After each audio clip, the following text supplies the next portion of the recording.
मानव समाचार, मानवता के हक में। आप देख रहे हैं मानव समाचार। मैं हूं प्रतिनिधि अहमद हबीब दुलार। आज हमारे स्टूडियो के खास मेहमान हैं सोशल वर्कर, सामाजिक खिदमतगार, पॉलिटिशियन, तालीमी खिदमतगार समीर सर। हम समीर सर का मानव समाचार में स्वागत करते हैं। बहुत बहुत शुक्रिया। मालेगांव शहर में कई दिनों से सियासी सरगर्मियां चल रही हैं बुनकर मेयर को लेकर। अब बात आ गई है हाफिज़ मेयर की। तो हम जानना चाहेंगे आपसे कि बुनकर मेयर होना चाहिए, हाफिज़ मेयर होना चाहिए, या डॉक्टर मेयर, या फिर डिग्निटी मेयर? मेयर की बात अगर हम कर रहे हैं तो ये आने वाला वक्त सही तरीके से लोगों को बता देगा जी। लेकिन मेरा अब यहाँ ये कहना है कि मेयर होना कैसा चाहिए।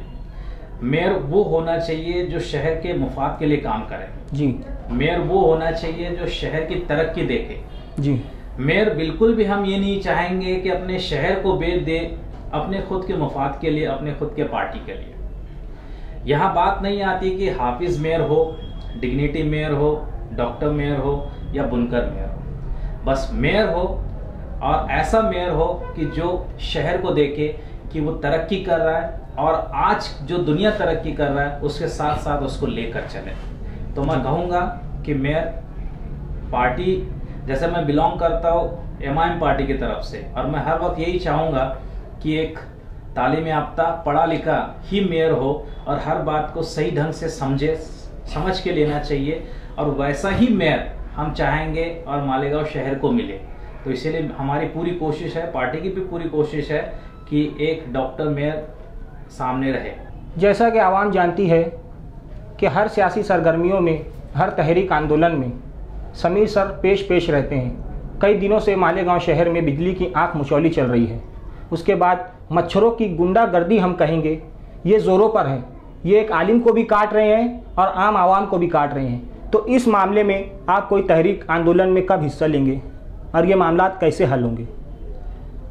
बिजली का जो मसला है, सबसे पहले मैं उसके ऊपर बात करना चाहूँगा, क्योंकि आजकल हमारे मालेगांव शहर को MPSL ये कंपनी जो चला रही है, ठेके पर लेकर मालेगांव शहर की बिजली का सप्लाई देख रही है।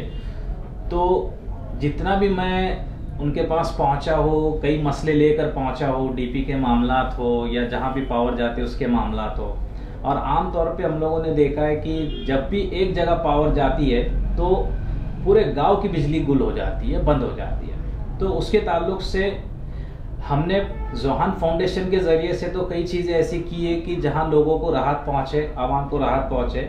लेकिन अब रही बात इसको, और गांव का मुद्दा या मसला है तो इसको हम पार्टी के तहत देखते हैं। पार्टी इसके ऊपर फैसला करेगी, अब हम आगे क्या तहरीर अमल करेंगे उसके ऊपर। तो ये सारी चीज़ें अभी 1-2 रोज़ में हम लोग की डॉक्टर साहब से मुलाकात भी है, मीटिंग भी है, और मुफ्ती साहब हमारे जो MLA है उनसे भी मुलाकात है। तो उसके ऊपर ये मुद्दा हम लोग रखने वाले हैं, और क्या इसके लिए तहरीर अमल करा जाए या क्या करना चाहिए, तो वो बातें अभी हम लोग कुछ दिनों में इसके ऊपर आ सकते हैं। अभी फौरी तौर पे कुछ डिसीजन लेना आसान भी नहीं होगा, क्योंकि पूरे गांव का मसला है। अब कहाँ मसले आ रहे हैं, क्या आ रहे हैं, ये हम कंपनी वालों के साथ बैठकर उसके ऊपर गुफ्तगू करके ही बातें करेंगे और फैसला करेंगे, और आवाम को ये यकीन दिलाएंगे कि पावर सप्लाई कोई भी हाल आवाम की बंद ना होगी। कि हमारा जो शहर ये बुनकर शहर जाना जाता है, पावर लूम का शहर जाना जाता है, और चाहेंगे कि यहाँ का मजदूर जो है आराम से अपनी हफ्ते भर की रोजी रोटी जो है, जो पावर लूम से चलती है, वो हासिल करे, और इसके लिए पावर बंद ना हो, उसको इंटरप्ट करने का कोई मामला ना बने। तो हम यहाँ के जितने भी इंजीनियर हैं जो MPSL कंपनी के हैं, तो उन तक पहुँचेंगे, और हमारी पार्टी के तहत ये मामला उठाकर हम कहेंगे कि भाई अब बस करो, जो भी मामला था सही दुरुस्त जल्द से जल्द करो, क्योंकि इससे काफ़ी लोगों को तकलीफ हो रही है। वैसे भी कोविड-19 का मामला लेकर भी काफ़ी लोगों को तकलीफ हो चुकी है, काफ़ी हालात बिगड़ चुके हैं कई लोगों की, और मज़दूरों को ख़ास तौर पे पैसे की किल्लत और कमी आई है। तो इससे कई लोग के नुकसान भी हो चुके हैं। तो अब ये नुकसान का भुगतान जो है वो हर कोई कर रहा है। तो उसको हम कहेंगे कि हमारे जो MLA साहब है और हमारे जो पार्टी अध्यक्ष है उसके ऊपर वो बात रखे और कहे। और रही बात मच्छर की, देखिए मच्छर का मामला एक तरफा तो नहीं होना चाहिए। मच्छर इतने पैदा हो चुके हैं कि इसमें आवाम भी कहीं ना कहीं जिम्मेदार है, मैं समझता हूँ। क्योंकि जिम्मेदारी इस हिसाब से, क्योंकि हम जब तक हमारी तरफ से साफ सफाई नहीं रखेंगे तब तक तो ये मुश्किल है कि मच्छरों का जो मामला है वो सही ढंग से या जब भी दवा मारी जाती है तो मच्छर मर पाए। तो चाहेंगे कि अब हम आवाम भी इसके ऊपर खुद से ज़ाती तौर से भी ध्यान दे, और जब आवाम जब साथ देगी तो हमें लड़ने में आसानी होगी, क्योंकि कॉरपोरेशन के अंदर जो भी दवा मारी जाती है तो उस दवा का असर भी हो और वो रोज़ाना मारी जाए। अभी मैं आपको बात कहूँ कि पिछले वक्त में कई जगहों पे ऐसी बातें आई थी कि मच्छर की दवा सही ढंग से मारी नहीं जा रही थी। तो जब मैंने हमारी टीम के साथ मलेरिया डिपार्टमेंट पहुंचा तो मलेरिया डिपार्टमेंट में जाने के बाद एक बात समझ में आई कि 21 वार्ड के हिसाब से 21 गाड़ी है, लेकिन उन्होंने उस वक्त हम लोगों को कहा कि 21 गाड़ी होने के बावजूद भी 21 ड्राइवर नहीं है और उसका स्टाफ उतना नहीं है। तो इसीलिए हम हर वार्ड के हिसाब से रोज या हफ्ते में 1 या 2 बार के लिए हम गाड़ी नहीं दे सकते, क्योंकि 21 गाड़ी, मुझको तो हैरत उस वक्त लगी कि जब 21 गाड़ी यहाँ खड़ी है लेकिन स्टाफ नहीं है। मतलब फैसिलिटीज है, हमारे मालेगांव कॉर्पोरेशन के पास फैसिलिटीज है, लेकिन उस फैसिलिटीज का इस्तेमाल करने के लिए एक मैन पावर नहीं। तो ये बात सुन के काफी हैरत हो जाती है। और आज ऐसा हो रहा है कि जब फोन करो तो कहा जाता है कि हाँ ठीक है, हम आपके गली में या आपके एरिया में मारेंगे, दवा फैलाएंगे, ये करेंगे, वो करेंगे। तो इसमें कई लोगों को दिक्कत का सामना करना पड़ रहा है, कई वार्ड को दिक्कत का सामना करना पड़ रहा है। और हर बार हमारी तहरीक रही है, हमारी बात रही है कि आप जो है रेगुलर इसके इंतजामात करो। और हाल ही में अभी नए डिप्टी कमिश्नर जो आए हैं पाटिल साहब, तो आज ही उनसे मुलाकात हुई है और हम पीर या मंगल को हम लोग वापस से उनके पास जाएंगे और इस मसले के ऊपर भी बात करेंगे और कमिश्नर जो है उनके साथ भी बात करेंगे, क्योंकि हमें कुछ भी हाल में मालेगांव शहर को इन मच्छर की जो पैदावार हो रही है उसको रोकना है और आवाम को सुकून देना है। ये सब बातें रहेंगी, इंशाल्लाह हम लोग जितना जल्दी हो हमसे वो करेंगे। जैसा कि आवाम जानती है कि वार्ड के इलेक्शन के टाइम, कॉरपोरेशन इलेक्शन में टिकट के लिए जो कंपटीशन चलते हैं, इसमें अगर आपको लेडीज़ टिकट मिलता है, अगर जेंट्स टिकट ना मिले तो क्या आप उम्मीदवारी करेंगे या राष्ट्रवादी पार्टी को ज्वाइन करेंगे? पिछला इलेक्शन जो लड़ा वार्ड नंबर 16 से, वो MIM पार्टी से लड़ा और तब से अब तक मैं MIM पार्टी से जुड़ा हूँ, क्योंकि सवाल नहीं होता है कि MIM पार्टी को छोड़ के कोई और पार्टी में जाना। राष्ट्रवादी पार्टी हो या कांग्रेस पार्टी हो या उससे अच्छी पार्टी भी आ जाती है तो भी उस पार्टी का सोचना भी मेरे लिए सही नहीं होगा, क्योंकि हालात को मद्देनज़र रखते हुए हमें ऐसी पार्टी चुननी होती है जो आवाम के हक में फैसले करे, आवाम के बारे में सोचे। और आवाम जब तक मुतमईन ना हो, सुकून से ना रहे, तो उन हालात में ऐसे फैसले नहीं किए जा सकते। तो मैं कहता हूँ कि मुझे जो फैसला करना है कि कभी भी पार्टी का जो भी हाई कमांड का मामला रहेगा कि अगर जेंट्स सीट से नहीं लड़ पाएंगे आप, लेडीज सीट से लड़ना रहेगा, तो उस वक्त मैं पूरी बात हमारे जो पार्टी लीडर्स रहेंगे उनके ऊपर छोड़ूंगा, क्योंकि मैं उसमें कोई अमल दखल नहीं करना चाहूँगा, क्योंकि वो पार्टी का डिसीजन है, पार्टी हाईकमांड का डिसीजन रहेगा, वो फैसला अच्छे से कर सकते हैं। और रही बात पार्टी छोड़ने की, तो कोई हाल MIM पार्टी मुझसे नहीं छूटेगी।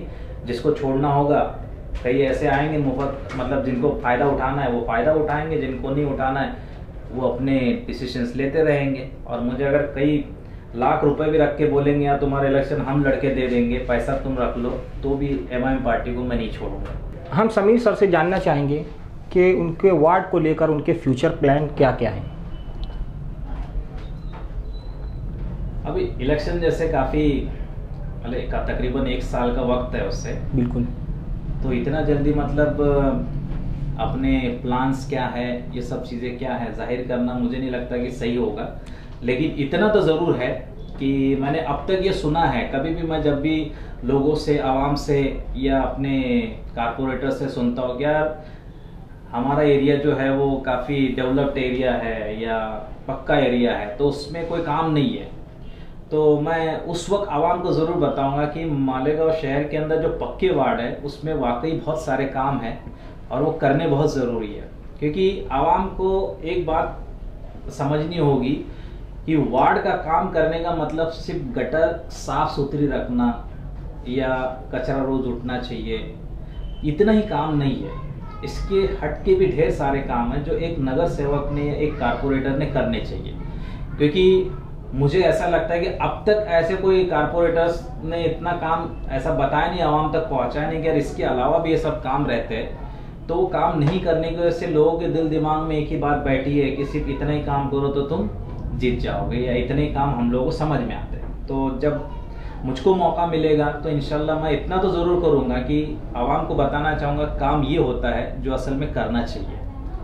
क्योंकि मेरी तालीम अगर है और तालीम को अगर मैं साथ रख के चलता हूँ तो मैं इंशाल्लाह ये तो कह सकता हूँ कि जो भी मेरे वार्ड के लिए बन पाए बेहतर प्लान्स रख कर ही काम करूँगा।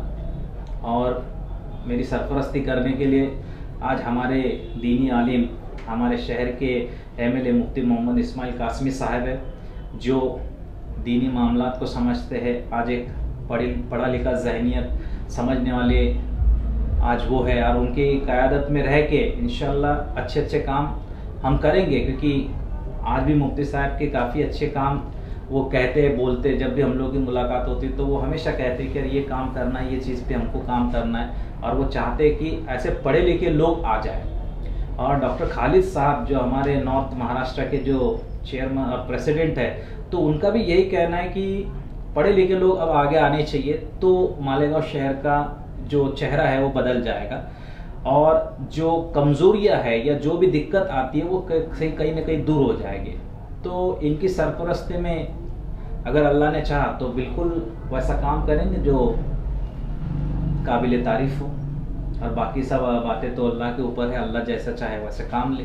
एमआईएम पार्टी ने मालेगांव शहर में एसटीपी को लेकर जो तहरीक छेड़ी है, जिसके लिए आंदोलन करने की बात की जा रही है, इसमें आप कितना हिस्सा लेंगे और कहां तक काम करेंगे? मालेगांव एमआईएम पार्टी एसटीपी को लेकर जो तहरीक चलाना चाह रही है, इसमें आप किस हद तक हिस्सा लेंगे और कहां तक इसके बारे में काम करेंगे? सबसे पहले एसटीपी क्या होता है ये आवाम तक पहुंचाना चाहता हूँ या बताना चाहता हूँ। एसटीपी जो है वो सैवेज ट्रीटमेंट प्लांट होता है। सैवेज का मतलब तो हम सभी जानते हैं, गंदगी या गंदा पानी जिसको ट्रीट किया जाएगा, उसके ऊपर ट्रीटमेंट की जाएगी, जिस जगह पे की जाएगी, जो जगह रहेगी उसको प्लांट कहा जाता है, तो उसको कहा जाता है एसटीपी। अब इस एसटीपी के अंदर ऐसा मामला आ रहा है कि मासूम शाह कुट्टी के पास उसका प्लांट लगाया जाएगा। जितनी जगह होनी चाहिए उतनी जगह कारपोरेशन के पास नहीं है, फिर भी इस जिद पर अड़ी है कि उस जगह मासूम शाह कुट्टी पर प्लांट लगाया जाए और जो भी पानी गटर का उस जगह पर आता है वो स्टोरेज हो जाए, जमा हो जाए, और वहाँ से प्रोसीजर करके उसके ऊपर प्रोसेसिंग जो भी मामला रहेगा उसको करके फिर आगे छोड़ा जाए। यानी अब यहाँ अगर पानी जमा हो जाता है, नदी में अभी फिलहाल पानी नहीं है, सिर्फ गटर का पानी बहता है, आसपास में जब हम चलेंगे तो ढेर सारी बदबू फैलती है और उससे मच्छरों की बहुत तादाद है। और अगर ये कभी पानी ज़्यादा तादाद में जमा हो जाएगा तो जमा होने की वजह से बात ये हो सकती है कि पानी की जो जमा होने वाली गंदगी, गंदा पानी है, उसकी बदबू जो है वो पूरे अतराफ में और ज़्यादा तादाद में फैल सकती है। तकरीबन आधा या 1 किलोमीटर के उसकी रेंज बताई जाती है, तो वहाँ तक बदबू फैल सकती है और साथ ही में मच्छरों की और ज़्यादा उसके ऊपर बातें आएगी। और कचरे का डिपोजिशन जो होगा, कचरा जो उसमें से निकाला जाएगा, क्योंकि पानी आगे भेजा जाएगा ट्रीटमेंट करके, लेकिन कचरा तो वही रहेगा। तो कचरे का इंतजाम करने के लिए कारपोरेशन के पास कौन से इंतजाम आता है उसको भी ध्यान देना पड़ेगा। अगर कभी कारपोरेशन कहती है कि हमारे पास ढेर सारे इंतजाम है, ये है वो है, मेरी जाती राय है कि मैं ये मानता ही नहीं कि इंतजाम अच्छे खासे कारपोरेशन के पास चल रहा है। क्योंकि अभी आप देख रहे होंगे कि कचरा एक दिन निकाला जाता है, दूसरे दिन उठाया जाता है, जबकि कचरा निकले तो झट से उड़ जाना चाहिए। जब इनका डिपोजिशन ही सही ढंग से हो नहीं रहा है तो आज सोचिए कि एक जगह इतना ढेर कचरा रहेगा तो वो कैसे उठेगा और कैसे हम उसको दूसरी जगह बेच पाएंगे। यानी अब ऐसा होने की गुंजाइश हो सकती है, एक जगह ऐसा है कि गंदा पानी भी जमा होगा, जो ट्रीटमेंट किया जाएगा, जो कचरा उसमें से गंदे पानी में से निकलेगा वो भी उस जगह पे जमा होता जाएगा। यानी एक डिपो तो हमारे पास कचरे का है ही, तो दूसरे की भी तैयारी हो सकती है, हो जाए। और मुझे लगता है कि पार्टी इसके ऊपर बहुत ज़्यादा ध्यान दे रही है और हमारे डॉक्टर खालिद परवेज साहब जो है इसके ऊपर स्टडी कर रहे हैं और उन्होंने हमें भी कहा है कि आप लोग इसके ऊपर अच्छे से स्टडी करिए। उन्होंने हमें गाइडलाइंस दी हुई है, तो हम चाहेंगे कि डॉक्टर खालिद परवेज साहब जो है जिस तरह से इस मामले को लेकर एक्टिव हुए हैं और साथ ही में हम लोगों को पूरा गाइडेंस जो है हमारे शहर के एमएलए मुफ्ती मोहम्मद इस्माइल कासमी साहब इन्होंने भी बहुत अच्छे तरीके से किया है। तो उनके रहबरी में डॉक्टर खालिद परवेज साहब इनके लीडरशिप में इंशाअल्लाह इनके कांधे से कांधा लगकर एसटीपी के खिलाफ में हम लोग खड़े रहेंगे। समीर सर, आप हमारे स्टूडियो में तशरीफ़ लाए, हमसे गुफ्तगू की, उसके लिए बहुत बहुत शुक्रिया। नाजरीन, देखते रहिए मानव समाचार, लाइक करें, शेयर करें और हाँ, सब्सक्राइब करना ना भूलें। और हमारा चैनल टीवी पर भी आ चुका है, अपने ऑपरेटर से बात करें और देखिए मानव समाचार। जय हिंद। राजधानी हो राजधानी, राजधानी हो राजधानी।